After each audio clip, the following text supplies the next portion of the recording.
Replacing the battery in your Nissan Altima key fob can sometimes cause it to lose sync with your vehicle. This segment provides a straightforward method to resync your key fob, ensuring it works seamlessly. First, insert the key into the ignition for models without push-button start, or sit in the driver's seat for keyless models. Then, turn the ignition to the on position without starting the engine and wait 5 to 10 seconds. Next, press and hold the lock and unlock buttons on the key fob simultaneously for 1 to 3 seconds, then release. Turn the ignition off, remove the key, and test the fob by pressing lock-unlock.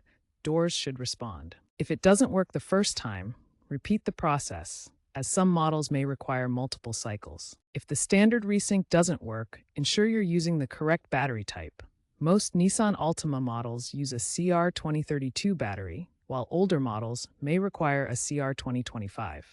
Make sure the battery is new and installed with the correct polarity. For 2019 and newer models with Nissan Intelligent Key, keep the key fob within 2 to 3 feet of the vehicle during the resync process. Avoid pressing the panic button on the key fob during resync, as this can cause system confusion.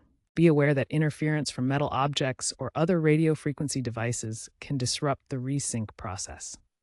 If problems persist, the key fob may be faulty, or the vehicle's immobilizer system may need professional attention. Visit a Nissan dealership for assistance.